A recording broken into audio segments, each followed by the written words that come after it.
Hello, everyone. Welcome to Everything Arsenal. We are back again with Cozy for another podcast. A lot to talk about in this one. Arsenal have contacted PSG regarding a potential loan move for Zavi Simmons. We'll also be talking about Sporting and Brentford, who have not budged in terms of price for both Gyokeres and Toney. We'll also be covering the list on the Girona strike and also Reiss Nelson. But first, Cozy, how are you?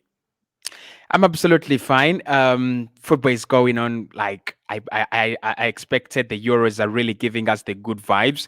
In terms of transfers, I'm not really satisfied with what's going on, but I'm hopeful. Things are really going to start happening at least in the next week. So for now I'm okay. I'm hopeful that things will unfold. I'm probably a little bit desperate that we have not seen some of the big leaks, some of the big breaking news, but still thinking that it's going to happen. Still think that Arsenal will not disappoint this summer. I'm not worried at all. It's still too early in the transfer window, just literally 3 days into the transfer window. There's a reason why Yeah. it's 3 months. They could easily have had it in terms of 1 week for the whole transfer window if people were like really in a rush. But there's a lot of time, and not too many teams have done any business. But first, let's start with Zavi Simmons. Listen, we might have to get a couple of players on loan. I'm not a fan of loan deals because usually says he's not a fan of Arsenal players going out on loan and coming back. Now, for me, I'm not a big fan of getting players on loan, although I think Odegaard kind of worked and Sabas kind of Yeah. helped us win the FA Cup, but not many times. Now, what's the latest on Zavi Simmons? According to reports from L'Equipe, Arsenal, Bayern, Manchester United, and Man City have contacted PSG over a potential sale of Zavi Simmons. Paris will not sell the player this summer as a big part of the fee would go to PSV if Simmons is sold before January 2025. The most likely option this summer is a loan move. The player will have the final say on his next club. So basically, we've contacted them to buy the player, but PSG want to loan him out, or the best option for them is to loan him out. So Zavi Simmons has been around a lot of teams recently. He was initially a PSG player, and then a year later he was sold to PSV. He had a very good season with PSV, and then I Yeah. think PSG had a buyback clause in their contract. They bought him back Yeah. a year later, and then they sent him out on loan to Leipzig. We wanted him at that time as well. We didn't really get him, and now again he's going to head back to PSG. But it seems like PSG don't want him. So that's the first question, Cozy. Why do you think PSG are not interested in keeping him? The last 3 years, they've been desperate in terms of letting him go. Yeah, well, I think there's no question about his talent. There's no question about his quality. He's a very, very quality player, and he has proven that he's capable of doing it at the big stage. At the Euros this year, if you've got a chance to watch the Netherlands, you'll have seen him, and of course at PSG, PSV, and Leipzig as well. But I think with PSV, sorry, at PSG, there's a lot of talent, Mm. especially in the wide areas, and there's been a lot of congestion there. You've had Kylian Mbappe there, then you've had the likes of Dembele, coming back, from FC Barcelona. You have the likes of the young players, of course, the likes of Zay Emery, who can play midfield also on that forward line. So it's a little bit congested, and I think it's about Zavi Simmons and it's about his entourage rather than PSG. Like again this summer, it's about him, the player. It's about him to decide whether he stays at PSG or he goes out on another loan deal or he leaves the club. Now, first he decided to go to PSV because he felt like he wouldn't really shine with the likes of Kylian Mbappe in that team. He thought maybe moving on for one season would be the best option. Then he was sold to PSV. When he was brought back in that Yeah. summer, you will remember that is when PSG actually brought back Dembele. They also signed two strikers. One, Colin Mwani, who can play The in wide wings. areas, also as a center forward, and then Goncalo Ramos, and then Kylian Mbappe was still there as well. So he decided to Mhm. go to RB Leipzig on loan. Coming back at the moment, we don't know what his decision is going to be. He's still at the Euros. We don't know whether his decision is going to be, I want to stay at PSG and fight for my place, or he's going to say, I want to go somewhere else and play football. But deep in my heart, I know PSG know how good he is. Maybe it's Yeah. about the manager, maybe it's about the player not being 100% sold onto the project. But there's nothing on his quality. He's absolutely a quality player. Now he can obviously play predominantly as an attacking midfielder. He can also play on the left wing sometimes, right wing sometimes. His numbers at PSV are really good. I think he played around 34 games and scored 19 goals in the league that season. I don't think they won the league, but he was really, really good for them that season. And this season at Leipzig, the few times I've been able to watch him in the Champions League, Leipzig fans always talk well about him. I scored 8 goals in the league this season for RB Leipzig, and it wasn't the best season for them, but as always, they usually score goals. His combination with Opendo's really good with Sesko as well, a player that you wanted a couple of weeks ago. And of course, we've been talking about Sesko for a whole summer now. Not a whole summer, but a whole 2 months. It's also very, very good to remember that Zavi Simmons is the player that has been keeping Benjamin Sesko out of the starting 11 at RB Leipzig. So that is a very important point as we discuss his future.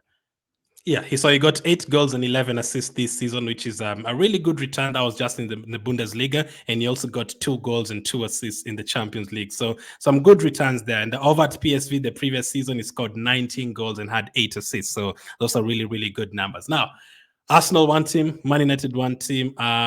Who's the other team? Bayern Munich one team, and also the Manchester clubs, and basically Arsenal. So, are you keen on getting this player? And if you're to get him, which one would you be trying to do first? A loan deal or trying to buy him?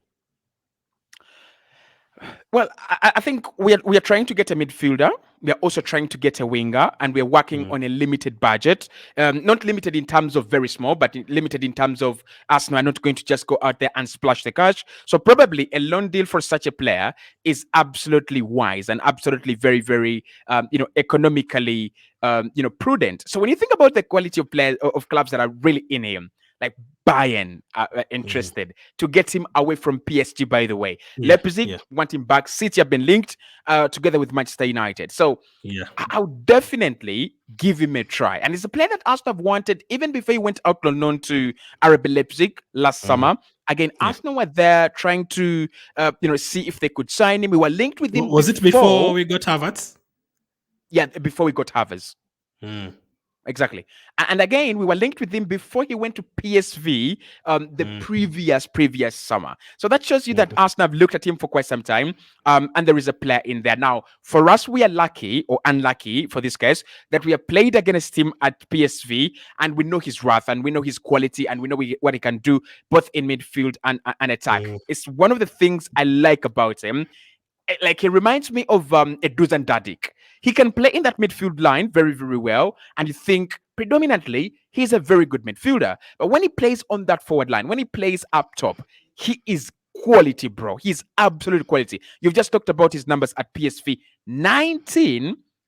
And by that time, I mean, people might think we're talking about a prime 27-year-old, 25-year-old, or 26-year-old. We're still talking about one of the very, very young players, one of the very young prospects. 21. 21 in European football. So we're not talking about, as we praise Jude Bellingham, as we praise Phil Foden, we're talking about a player in that bracket, in that category. So I'll be eager to bring him at Arsenal. I don't want to lie. I think with Zavi Simmons, whoever is going to sign him should sign him on a permanent. I don't know how you convince PSG to get him to you on a permanent, but it should be permanent. The reason is I see him as a player that's going to have a breakout season very, very soon. And when I say breakout season, I'm not saying his last 2 seasons have not been good. They've been absolutely brilliant. But if he goes to a club like Bayern, if he goes to a club like Man United, he's going to have a breakout season. Imagine Odegaard having the season he had last season, but one, where he's got 15 goals and he is on loan. You're panicking. You are, you're literally panicking. You're like, what do we do? What if Madrid refuse to sell? What if Madrid want to sell to someone who has more money to the highest bidder? So for me, I would love to sign him, but on a permanent. We've been talking about Arsenal not having that Odegaard cover. That is your Odegaard cover. Zavi Simmons is your Odegaard cover. And again, with Declan Rice, you can rotate him a little bit in games where you don't have to heavily defend. Zavi Simmons can come in that role. We know he scores goals from midfield. We know he scores goals, in all types of calibers and all kinds of types. So I would definitely be looking to bring him in. But a loan deal wouldn't be bad. I mean, it's the terms and conditions. I think PSG will be looking to do it in this way. If we can get him on a loan deal away from the club right now. We don't pay a lot of money to PSV in the when we sell him. So you can sign him on a loan deal with probably an option to buy, and that option should be serviceable the way we did with David Raya.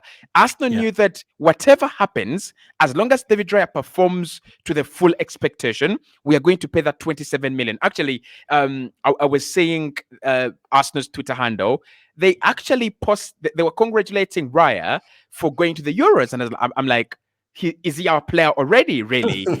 We have not seen the official announcement, but you get what I'm talking about. So I think it should be a serviceable,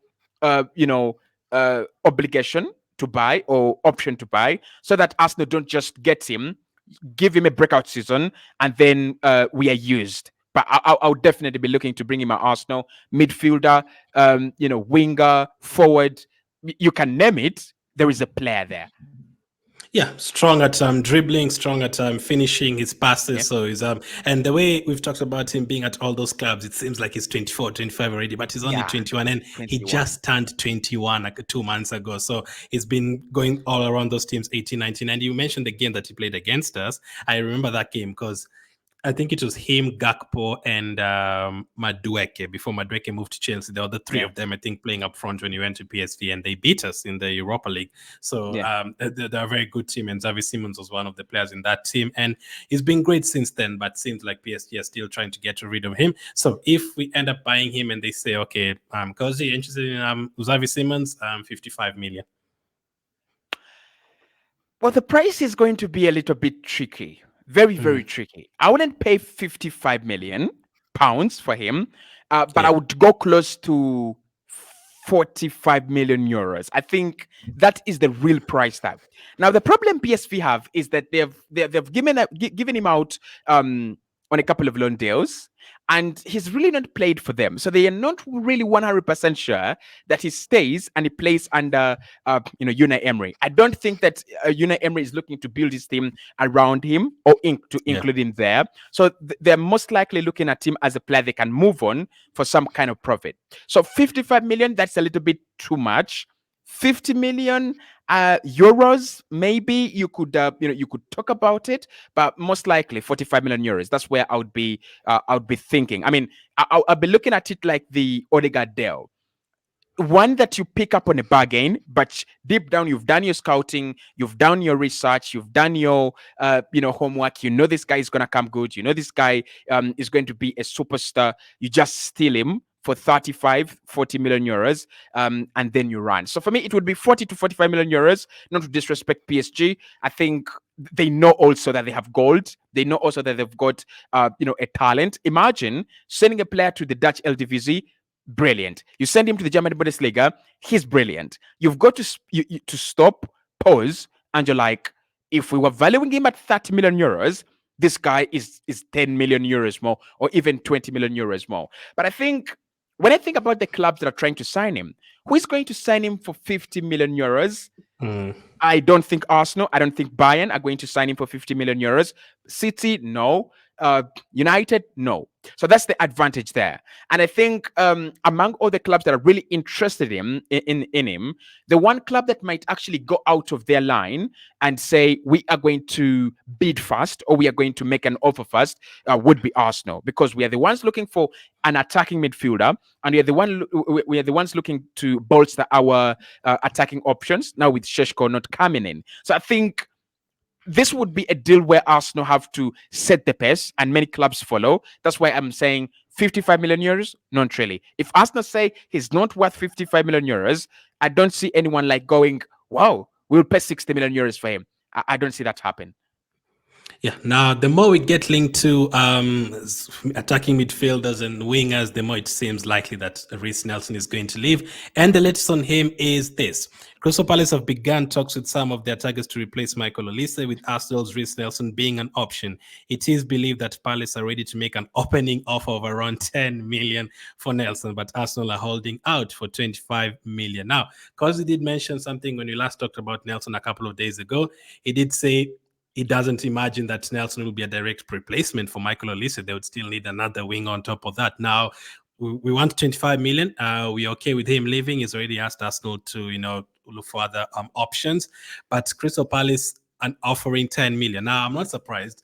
I'd not be surprised if no team gave us 20 million. Like the most we're going to get is 15 million, and you're going to have to send him out on loan again, or we just accept that 50 million. Unless this time you're just like, now we're not going to give him out for this money, and just stand our ground this time. Because over the last 15 years, we've been selling our players on a very cheap deal. Chelsea can be able to get 40 million for Broja, who has been injured for like 3 years, and we're not able to get anything for Nelson. So, because the Crystal Palace are offering 10 million pounds, do you just tell them get lost? Not really. I think that is a very good kick on the door, and I think Arsenal should listen. Right? I think How much do we've you done think it. is offer? How much do you think is worth? If you're 20 selling him million. from your 20 wow, million okay. without add-ons, right? Without add-ons, 20 million or 15 million plus add-ons to make it 20. Now, for me, I wouldn't really chase away Palace. I wouldn't really, humiliate them. What I would do is you use them as a shield to, increase the interest and probably, call on to other players onto the table. Brighton, Fulham, West Ham, and a couple of other clubs that are interested, Nottingham Forest and the others.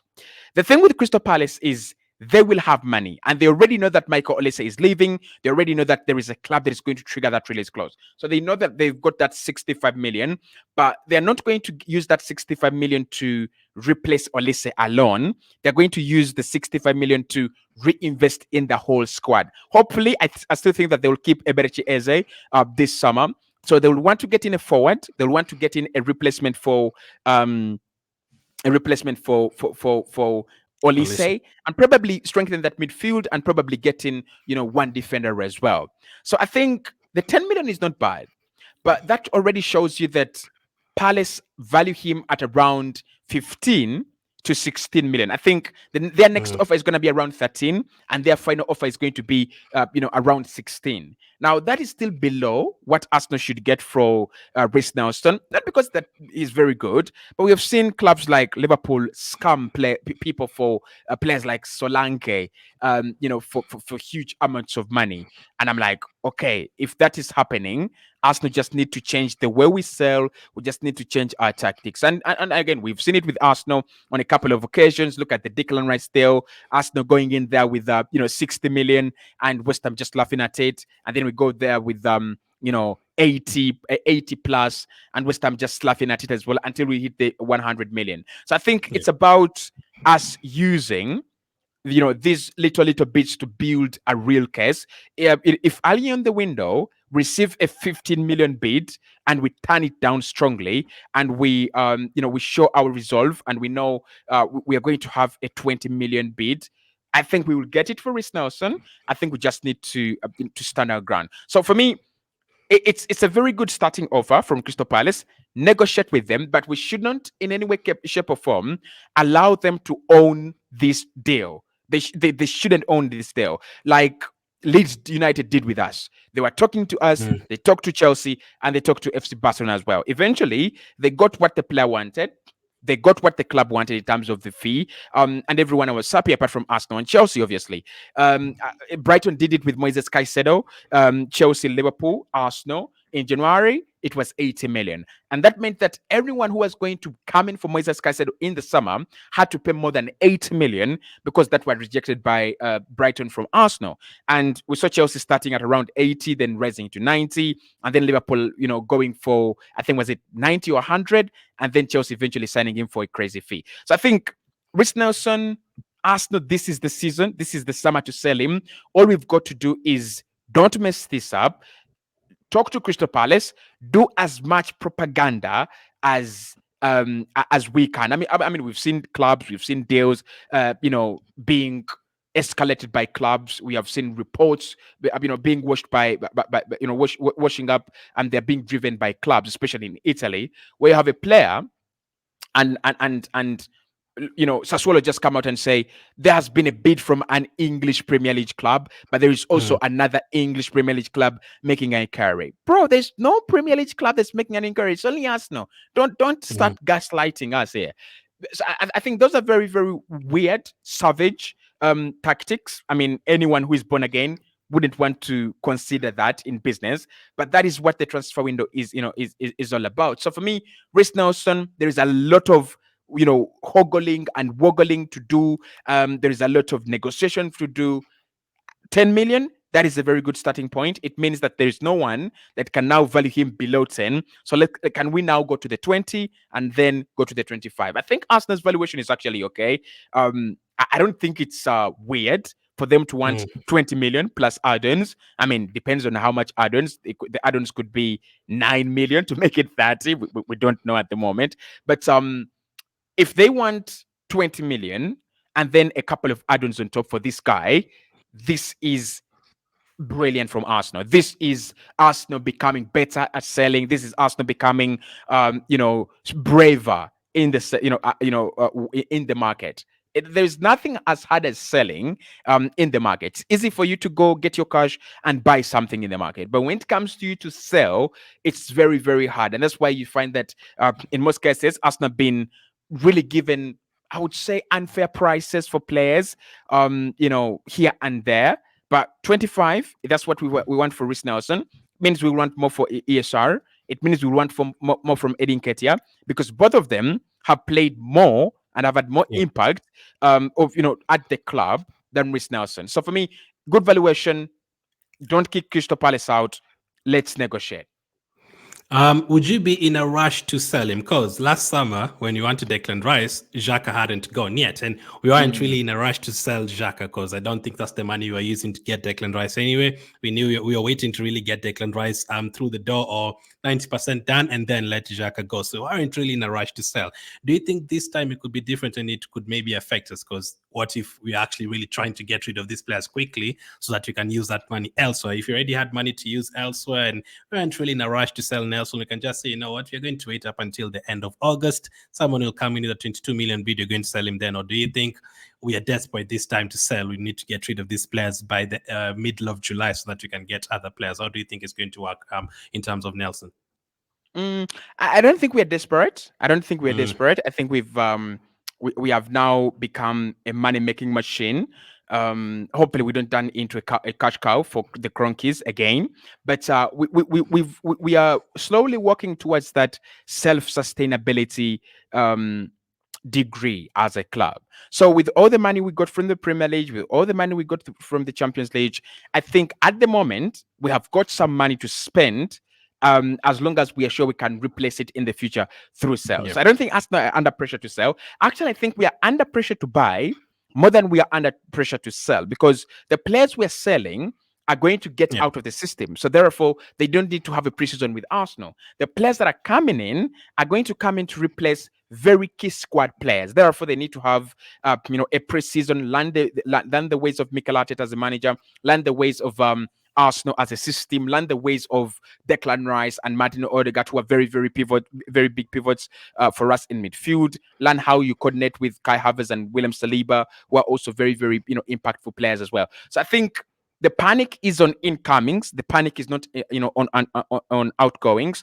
And I won't be surprised to see Edin Ketia leave in August, ESR leave in August, Reiss Nelson leave in August, because that is when you have more of the clubs now willing to splash money. Either they have sold, especially the small clubs, or they have missed out on a couple of targets and they've decided to lock down on Reiss Nelson or lock down on ESR. However, expect very, very early bids and very early offers for our players. The reason is you've seen how small teams do early business, and it's a trait I like about them.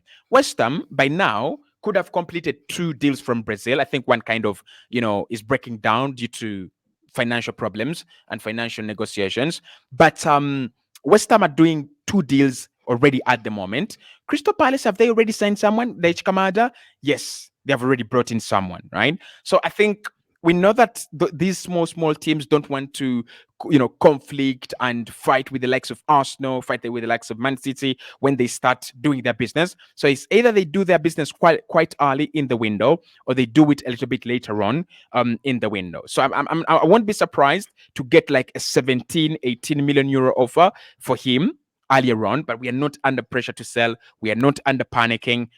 at the back of our mind, we should know this is our best time to sell. This is our best time to move on players that are not going to be part of the squad. With ESR, you can keep him. Why? Because he can get some game time in the team. The quality is there, and then he's got that shot number 10. You're not going to just hang him out to dry. But with the likes of Nketiah and Reiss Nelson, this is the best time to sell. So anyone comes in with good money, boom, sell and sell well.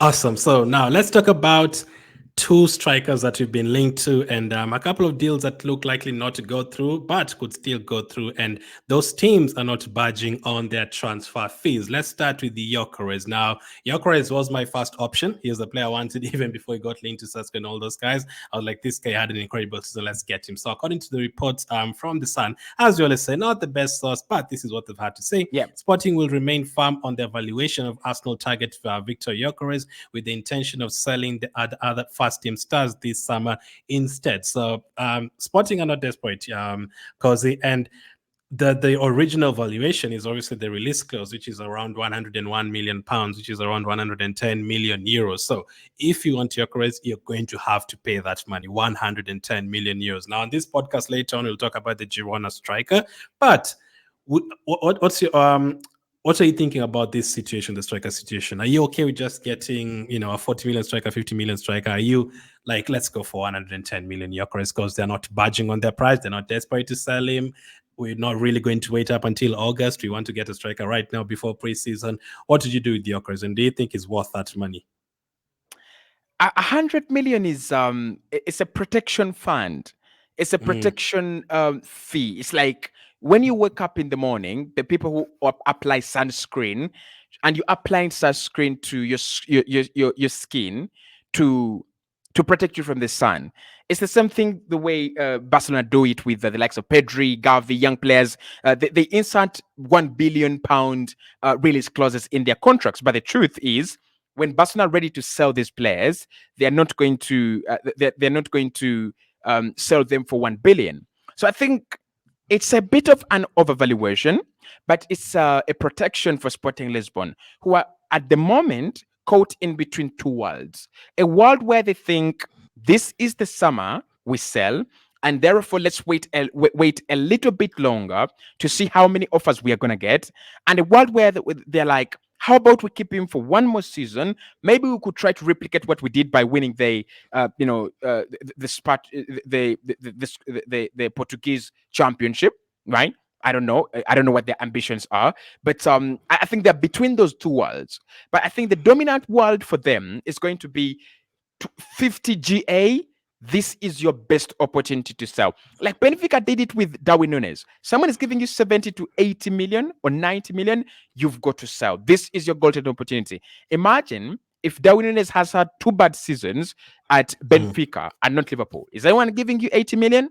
Definitely not. Is anyone really thinking about signing him? Like, is anyone really going to sign Dusan Vlahovic this summer? I'll tell you something. Definitely not, right? So I think they are willing to sell. Now, the striker situation at Arsenal, for me, it revolves around opportunities, actually. And I think I kind of believe what Ghana Blog said a couple of hours ago, around 48 or 72 hours, when he said that Arsenal are still scouting for those opportunities on the market for a striker. They're not desperate for one, with Kai Havertz set to play up top. So it looks like if Gyokeres drops and his price drops to 72 million euros or 75 million euros, Arsenal could pounce on it. If it doesn't come out, if it doesn't come down in terms of pricing, Arsenal will not actually what? Arsenal will not, do the deal. And I support Arsenal 100%. Don't go for 120 million euros because it is not the value of the player. It is the protection for Sporting Lisbon. This release clause was inserted almost a year ago, when this guy had not become this good, when this boy had not become as excellent as he is, right? And that shows you that they had what they did there was to look at a talent, look at his prospect, and they say, we want to protect ourselves. If we want to get 70 million pounds or 75 million pounds of Gyokeres' sell, we must protect ourselves by saying He's got a release clause of 120 million euros or 110 or 100 million pounds, right? And that is what is happening at the moment. So I wouldn't advocate for Arsenal to pay that much or trigger that release clause. I would say if you cannot get a good option on the market right now, and you can really work on other areas, there's so many wingers. We want a winger. There's so many good midfielders, attacking and defensive. We need one in each position, and there are also so many left backs. I was watching Milos Kakes for Hungary the other time. I thought it was a little bit shaky. He's young, he's just 21, but I thought there's a player there. There's real quality there. So if we can work on our positions, other positions, and work on them really well, absolutely, let's work on a striker next summer, right? Because doesn't make sense for you to bring in a guy that is very expensive. You're not going to start him. Kai Havertz is getting better and better and better. It would be a little bit of a gamble for us to do 120 million euros on Gyokeres. I wouldn't risk it to that extent. His numbers were absolutely astonishing. Yeah, 43 goals, 15 incredible. assists, 58 goal contributions. That's why I'm like, I don't think they're going to drop it to 70 million euros. The most or the least they can drop it to is maybe I'd say 90 million euros or something. So maybe take 20 million euros off that. The thing with him is that who wants him? That's going to be a very, very important discussion in this war. Who really wants Gyokeres? Yes, he's got 50 GA, but do clubs really consider him attainable? That's number one. And secondly, if they consider him attainable, do they consider him fit for their projects? That's another thing. Chelsea are running a new project that we have not seen with Maresca. Tottenham Hotspur are running a project with that we have seen with Ange Postecoglou. Arsenal running a project. So literally everyone is running a project. There is no one club that is running football for the sake of it. There's no one club that is playing football for the sake of it. Everyone is running a project, and they're really investing a lot of tactical energy into their setups. So does Gyokeres fit into any club setup for them to go, he is the piece that we want? Like Declan Rice for Arsenal. Mikel said, he is the guy I want. 100 million, pay up. He is the guy I want. So are we going to see 3-4 clubs wanting Gyokeres? I can guarantee you this. No. They might. I think the whole of Europe admires him, but I'm not sure when we are going to see 5 clubs bid for him. And I won't be surprised for Viktor Osimhen to move to a club like Arsenal, or Viktor Osimhen to move to a club like Saudi Arabia, and then Napoli have some 65 million, and they go and sign Gyokeres for 65 million in August. Why? Because we've seen these deals happen, and it's about who wants him, right? And this is your time to sell. If you went in there and talked to Sporting and told them, this is your best chance to sell. A 50 GA striker right now at 25, really, you have 3-4 clubs interested. You have no bids on the table yet, right? Like, I'll give you an example. Arsenal have a bid or have real interest from Reiss Nelson. We have real interest in ESR. Man United have real interest from in Casemiro. You don't even have real concrete interest in Viktor Gyokeres at the moment, and that will send Sporting Lisbon panicking a little bit. He's good, but why aren't we seeing 9 bids in? Why don't we see Liverpool trying to negotiate a swap deal maybe with Darwin Núñez, or trying to add another striker in Gyokeres? Why don't we see Barcelona trying to upgrade their game with Gyokeres? Why aren't we seeing this rush? It's because clubs know it's better you scout him for 3 years than him costing you 5 years. So at the moment, I think his price will come down. It's all about time. July, I think that is when most of the clubs that are really saying 100 million are going to start saying, let's negotiate. August, that's when we are going to see a couple of clubs going, okay, Gyokeres, let's talk about 80 million euros and see how much you're willing to pay up front, and talk about the payment structure.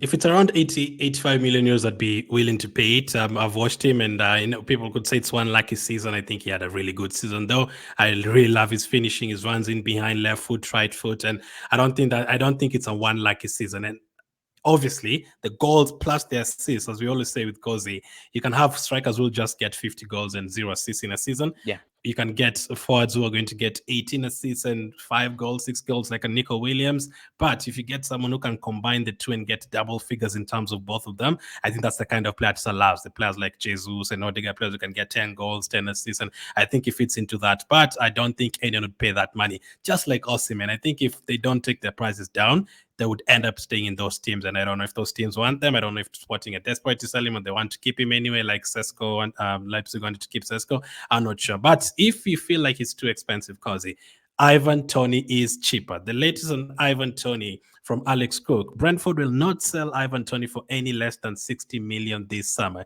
He has been linked to a number of Premier League clubs. So Sporting are not budging on the 110 million euro release clause, and Brentford are not budging on the 60 million deal in terms of selling him, nothing less than 60 million. So would you feel like, okay, we can't get Osimhen, we can't get these expensive strikers, Tony's the only option left, we wanted him a couple of years ago, 1 year ago, let's just pay that 60 million, let's try and negotiate it to 50 million, maybe 45 million plus 10 million add-ons later on? Or are you just not interested in him? Because we were told a couple of weeks ago that Arteta and Edu actually start with him and they did not like him. So in terms of character and all that, I don't know if it's because of the wages as well.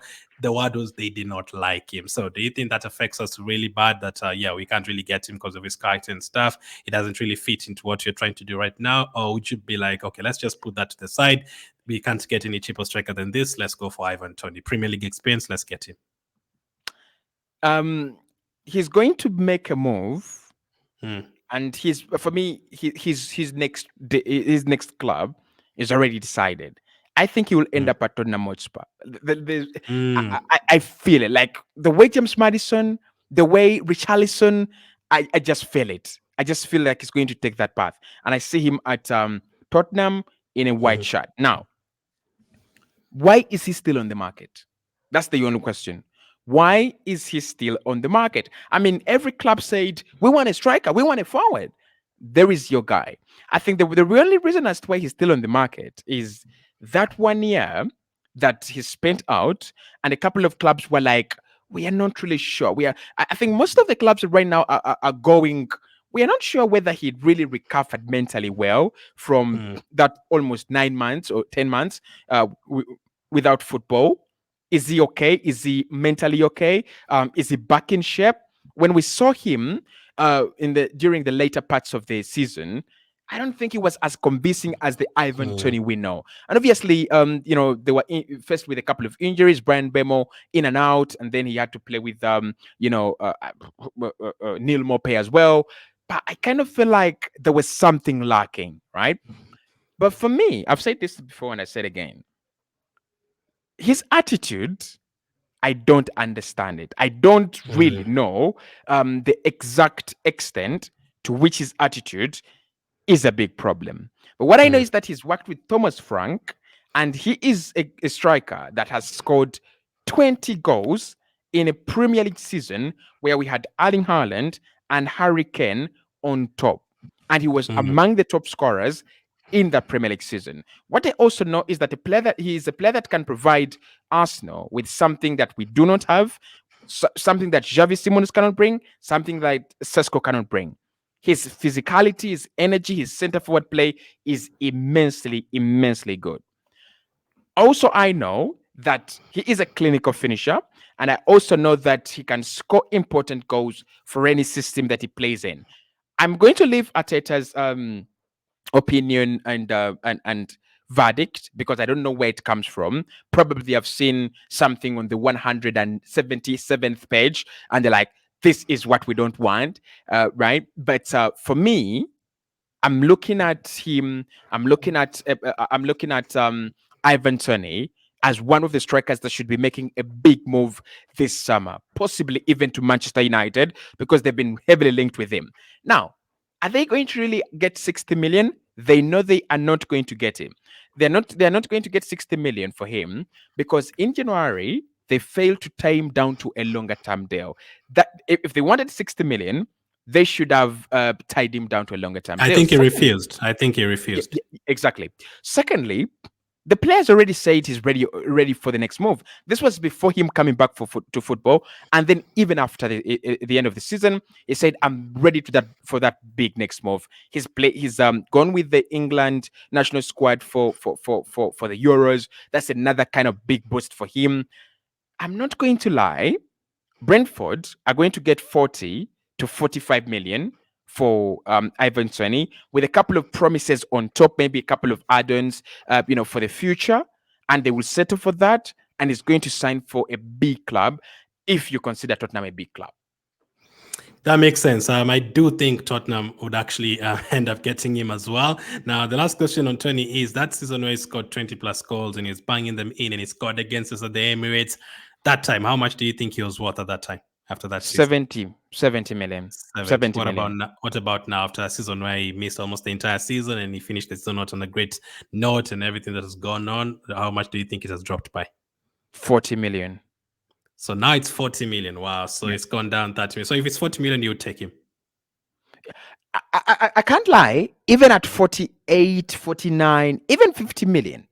For me, when I look at Toney, and I know people are looking at a spell where he's been out, but he's not been out because he's injured.